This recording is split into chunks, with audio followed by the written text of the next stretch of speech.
Irmãos e irmãs, vamos meditar com a palavra que ouvimos, nos enriquecendo com a instrução que vem de Deus. Gostaria de iniciar a meditação da palavra, começando pelo salmo que nós cantamos. O salmista afirma: Deus é compaixão, Deus é misericórdia. E a misericórdia de Deus se manifesta porque Ele conduz ao bom caminho do pecador. Porque os pecadores recebemos de Deus a oportunidade o caminho. Mas o salmista também canta porque Deus revela os seus caminhos aos pobres, aos humildes. Isso é óbvio, por um motivo muito simples. Só quem é humilde se deixa instruir. Quem é humilde acolhe a exaltação de Deus, acolhe a palavra de Deus, acolhe a instrução que vem de Deus. Quem é arrogante, orgulhoso, quem é soberbo, não se deixa conhecer. Não dá espaço para que Deus se revele os seus caminhos. Porque arrogante e soberbo entende que os seus caminhos são melhores do que os de Deus.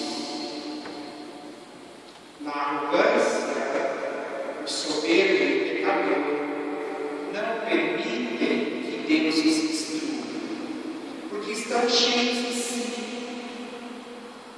se bastam a si mesmos, são autossuficientes, não precisam de Deus.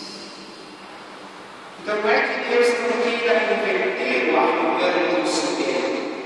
Deus quer, mas é o arrogante e o soberbo que não se deixa, que não permite, que se basta a si mesmo. Então, hoje, cito a leitura da carta de Filipenses, que foi lido o texto mais breve, o texto poderia continuar, fala do Filho que é o exemplo de liberdade. O Filho eterno é Pai, sendo Deus, se faz humano, se faz servo, se torna insignificante na morte de cruz. E por meio desta descida de degraus, sendo Deus se fez humano, humano se fez servo, e servo se aniquilou na morte de cruz. Então, neste amarchamento do Filho, que foi feito em primeiro, o apóstolo Paulo nos ensina o caminho sublime, o caminho dos humildes. A humildade tudo conquista, a arrogância tudo destrói. A humildade atrai e converte. A arrogância afasta e quebra a harmonia. Então nós precisamos tomar muito cuidado, porque o Senhor nos exorta a aprender em Cristo o seu ser humilde. O Filho, ser de Deus, se deixou conhecer pelo Pai e pelo seu Espírito.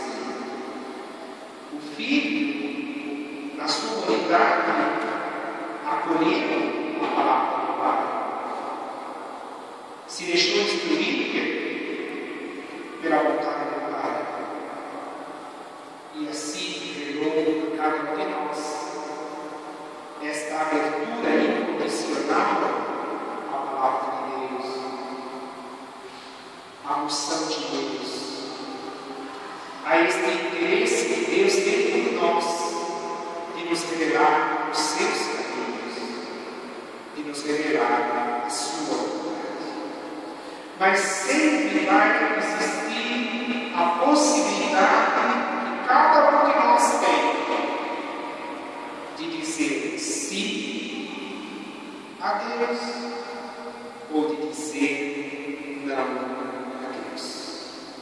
Deus nunca vai tirar o nosso direito de dizer sim ou de dizer não. Isso cabe a cada ser humano chamado por Deus por meio do seu Filho. E aqui nós temos o Evangelho hoje. Jesus conta esta parábola em breve.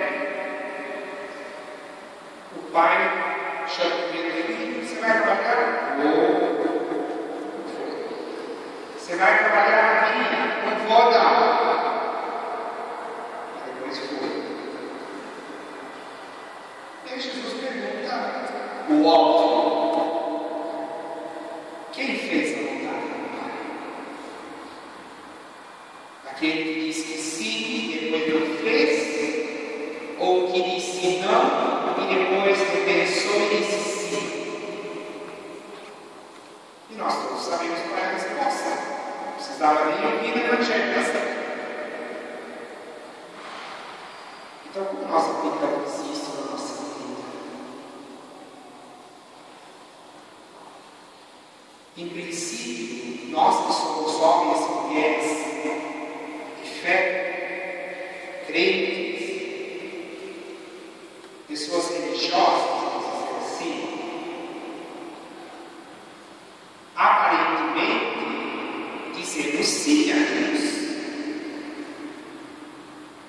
porque escutamos a sua palavra, rezamos em comum, nos alimentamos dos sacramentos, nos alimentamos do corpo e sangue de Cristo. Então, nós estamos abertos à graça de Deus, abertos à salvação. Recebemos tudo de Deus. Somos filhos que vivemos na casa do Pai. E o Pai nos pede: trabalha na minha. Qual é a nossa resposta? Nós dizemos sim, e com ações e uma prática diferenciada confirmamos o sim, ou a gente diz sim da boca para fora e na hora de sermos solidários, de sermos fraternos, de não sermos egoístas, como nós vivemos. E Jesus faz uma comparação que até se escandaliza em certo sentido. Olha, as prostitutas vão entrar no reino do céu primeiro que vocês, Jesus. Por quê? Porque prostituta é considerada pecadora pública, portanto todo mundo vê que ela diz não a Deus. Mas Jesus diz: e se ela se converte e dizer sim? Vai ficar numa condição melhor do que nós que dizemos sim e não vivemos o Evangelho. Então, queridos irmãos, Jesus nos alerta para a religião da aparência. Atenção, cuidado! A nossa fé, ela não pode ser uma fé de aparência, de fachada. Eu digo sim a Deus, mas na hora do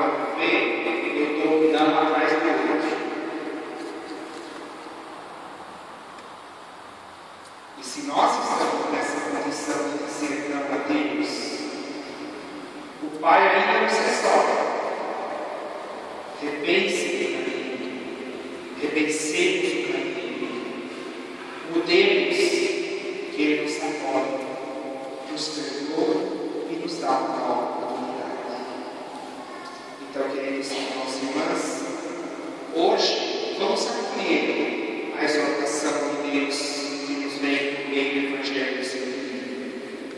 Que o nosso sim seja sim e que o nosso não seja não.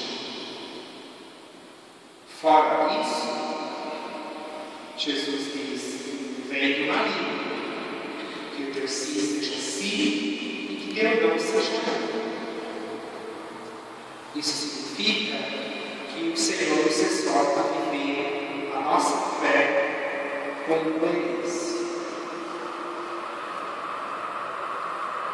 E hoje nós estamos exatamente nesse sétimo dia do Eduardo, que foi uma pessoa que viveu longos anos nessa comunidade. Uma pessoa que eu a conheci muito pouco. Poucas vezes nós falamos no comitê, mas pelo testemunho das pessoas e da família, nós podemos agradecer a Deus pela sua vida, pelo seu exemplo, pelo seu testemunho de fé, de serviço, humilde, escondido, e da sua alegria de Deus, que eu poucas vezes percebo um sorriso no rosto, e sempre servindo nas marcas de postura e sendo um exemplo da sua família. Então vamos pedir a Deus que nós também aprendamos como um exemplo e testemunho das pessoas que convivem conosco, que hoje estão na casa do Pai. Que nós aprendamos o caminho da humildade, do serviço, por amor, do sorriso livre que alegra o outro, e também a fé transmitida como exemplo coerente de vida. Que nós sejamos coerentes e que o Senhor nos sustente no seu caminho. Louvado seja o Senhor Jesus.